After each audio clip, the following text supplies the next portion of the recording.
Neste segundo vídeo sobre o Apocalipse, vamos começar falando do polêmico número 666. Começamos com este tema para mostrar que levar ao pé da letra o último livro de João seria inaceitável, observando a realidade histórica que suscitou esta linha do Apocalipse 13, versículo 18. Eis aqui a sabedoria. Quem tiver inteligência, calcule o número da fera, porque é número de um homem, e esse número é 666. Como sabemos, grosseiramente falando, os antigos praticavam o simbolismo dos números. Neste texto sagrado, o perseguidor dos cristãos teria seu nome originado o valor numérico 666. Isso se dava porque, para os antigos, as letras tinham valor numérico, como no alfabeto romano. O V significa 5, o L 50, o C 100, o D vale 500 e daí por diante. Tal soma resultava no valor do nome inteiro.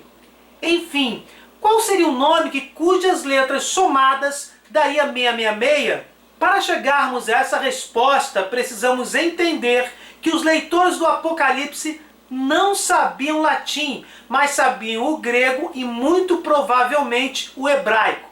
Observando a realidade histórica em que João escreveu o último livro da Bíblia, devemos ter a certeza de que nomes em latim estão fora de cogitação. Atribuir o resultado 666 a nomes latinos é ilógico e descabido. É forçar a barra para algo que não existe. Para a mensagem ser compreendida, portanto, deve-se usar os idiomas hebraico e principalmente o grego.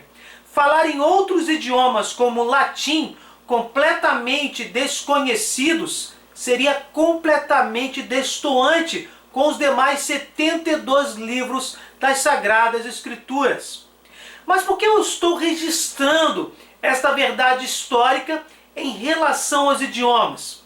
Acontece que existe um argumento falso dos anticristãos, infelizmente alguns protestantes também utilizam, que diz que o Papa é a besta do Apocalipse, por trazer na cabeça a inscrição latina Vicarius Filii Dei, ou seja, vigário de Cristo, do Filho de Deus. Tal inscrição resultaria no número 666. Denominar o Papa como vigário de Cristo pode ser até considerado algo correto.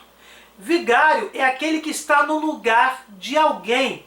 O Papa não substitui Jesus, mas é representante máximo da Igreja.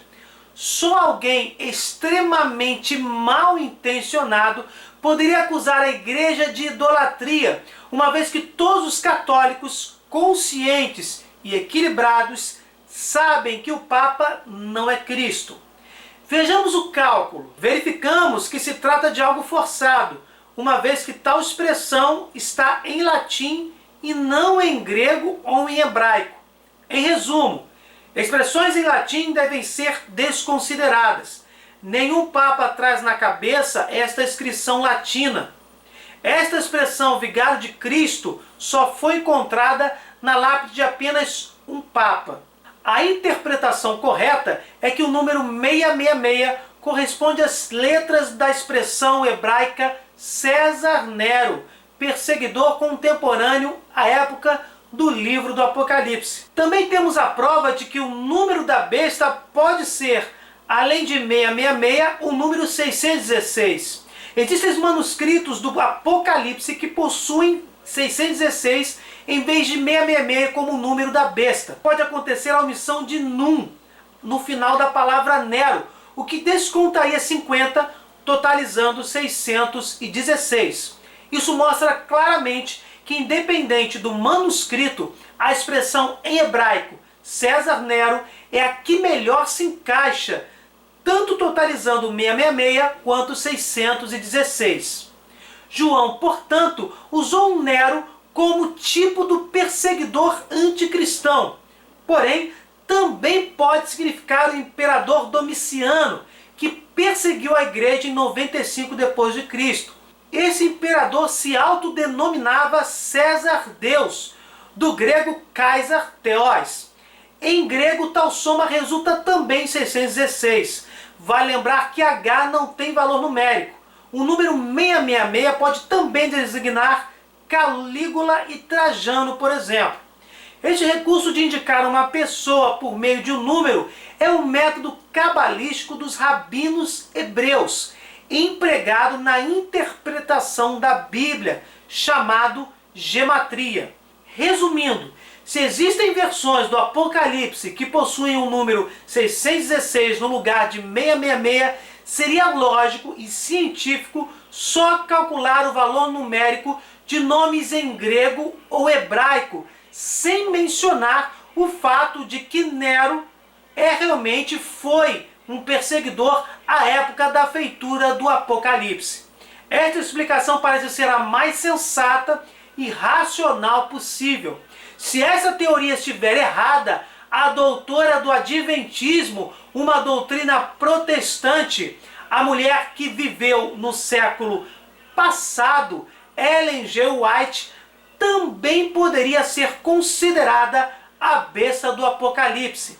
A soma das letras de seu nome, que não está em grego nem em hebraico, totalizam 666, assim como a expressão vigário de Cristo, que também não está nem em grego nem em hebraico.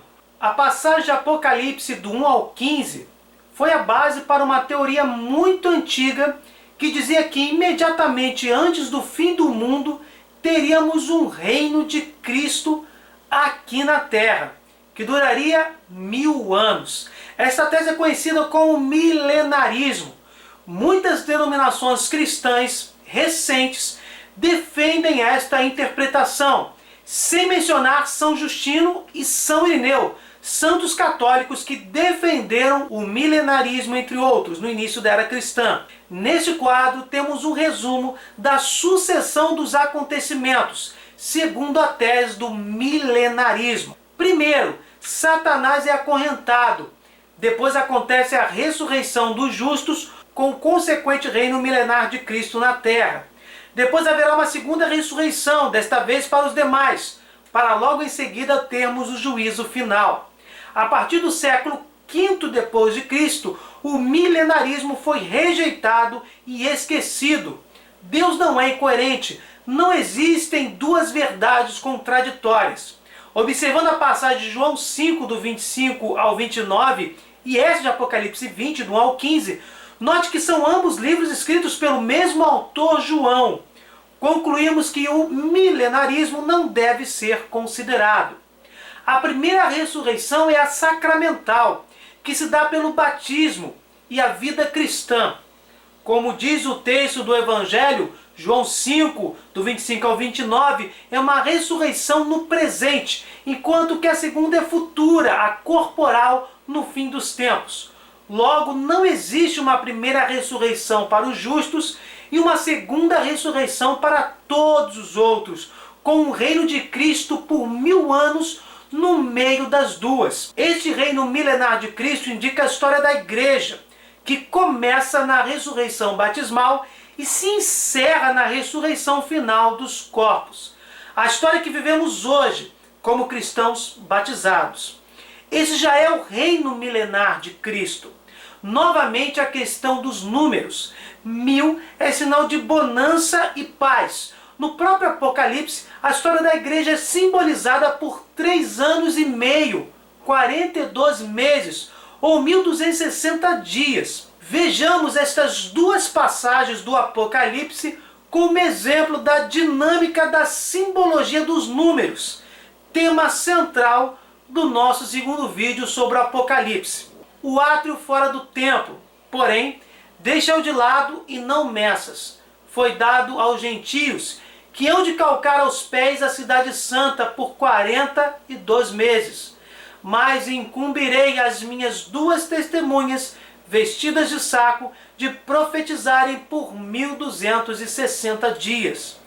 Muitos dentre os povos, tribos, línguas e nações virão para vê-los por 3 dias e meio, e não permitirão que sejam sepultados. A mulher fugiu então para o deserto, onde Deus lhe tinha preparado um retiro para aí ser sustentada por 1260 dias. Mas à mulher foram dadas 2 asas de grande águia, a fim de voar para o deserto, para o lugar de seu retiro, onde é alimentada por um tempo, 2 tempos e a metade do tempo, fora do alcance da cabeça da serpente. Ora, 3,5 é a metade de 7, que simboliza a totalidade, plenitude. João, portanto, recorre a este número para dizer que a Igreja Católica tem 2 faces, 2 metades do mesmo total. Na primeira metade, a Igreja peregrina no sofrimento, na história da humanidade. Já a segunda metade simboliza a Igreja triunfante, já com os bens definitivos no céu. 7 anos ou 1000 anos, pois 7 significa pleno e 1000 significa bonança e paz. Todo esse simbolismo referente aos números e à Igreja é para nos enviar uma mensagem de esperança. A Igreja é o início do reino dos céus. Experimentamos o céu na Igreja de Cristo. Jesus está presente na Igreja através da Eucaristia. E o céu é a presença permanente de Deus em nosso ser. Temos, portanto, em nossa peregrinação terrestre, uma antecipação da felicidade eterna. É o que significa ser a metade de um mesmo total, 3,5, mesmo total daquilo que é pleno, simbolizado pelo número 7. Ainda mencionando o simbolismo dos números presente em toda a Bíblia, seria insensato mudar a lógica da interpretação justamente na última obra. Vejamos mais um exemplo deste simbolismo numérico no Salmo 89. Prece de Moisés, homem de Deus. Senhor, fostes nosso refúgio de geração em geração. Antes que se formassem as montanhas, a terra e o universo, desde toda a eternidade vós sois Deus. Reduzis o homem à poeira, e dizeis, filhos dos homens, retornai ao pó, porque 1000 anos diante de vós são como o dia de ontem que já passou, como uma só vigília da noite. Para concluirmos nossa segunda aula, vamos falar um pouquinho da dúvida sobre a autoria do livro do Apocalipse. Muitos divergem da questão sobre a autoria do livro da Revelação. Existem diferenças de estilo entre os escritos joaninos, o Evangelho e as 3 cartas e o próprio Apocalipse. Alguns estudiosos acham que existem diversos autores, discípulos de São João, e que escreveram partes do Apocalipse. Mas por que isso acontece? Essa suposição de múltiplos autores se dá pelo fato de que o Apocalipse possui seções quase independentes entre si. Apocalipse 8, do 2 ao 5, 11, do 1 ao 13, 12, do 1 ao 17 e 14, do 1 ao 5, sem mencionar as cartas dirigidas às 7 comunidades da Ásia Menor, que estão nos capítulos 2 e 3. Estes capítulos são praticamente independentes dos capítulos do número 4 ao 22. O Apocalipse é um deuterocanônico do Novo Testamento. E o que isso significa? Que ele foi considerado um livro bíblico oficial bem depois dos demais. Um dos motivos foi, por exemplo, a tese do milenarismo. Por acharem que esta tese estava nos textos do Apocalipse, muitos desconfiaram da inspiração divina do livro, e ele quase foi rejeitado. Contudo, com um estudo mais aprofundado, vários detalhes demonstraram que São João Apóstolo era realmente o único autor do Apocalipse. As próprias cartas dos capítulos 2 e 3, o cárcere na ilha de Patmos e até o paralelismo entre Apocalipse 20, do 1 ao 15 e João 5, do 25 ao 29, que já comentamos aqui. Em Apocalipse 1, versículo 9, esta autoria é reconfirmada. Eu, João, vosso irmão e companheiro nas tribulações, na realeza e na paciência e união com Jesus, estava na ilha de Patmos por causa da palavra de Deus e do testemunho de Jesus. O que importa realmente é que o conteúdo do livro tem inspiração divina e se encaixa historicamente muito bem. No fim do século IV, fez-se consenso entre todos os mestres cristãos de que o Apocalipse era canônico, deveria sim fazer parte da Bíblia cristã. Bem, gente, se vocês gostaram, deixem o seu like, compartilhem, se inscrevam no canal, fiquem com Deus, desculpe qualquer coisa e até o próximo vídeo.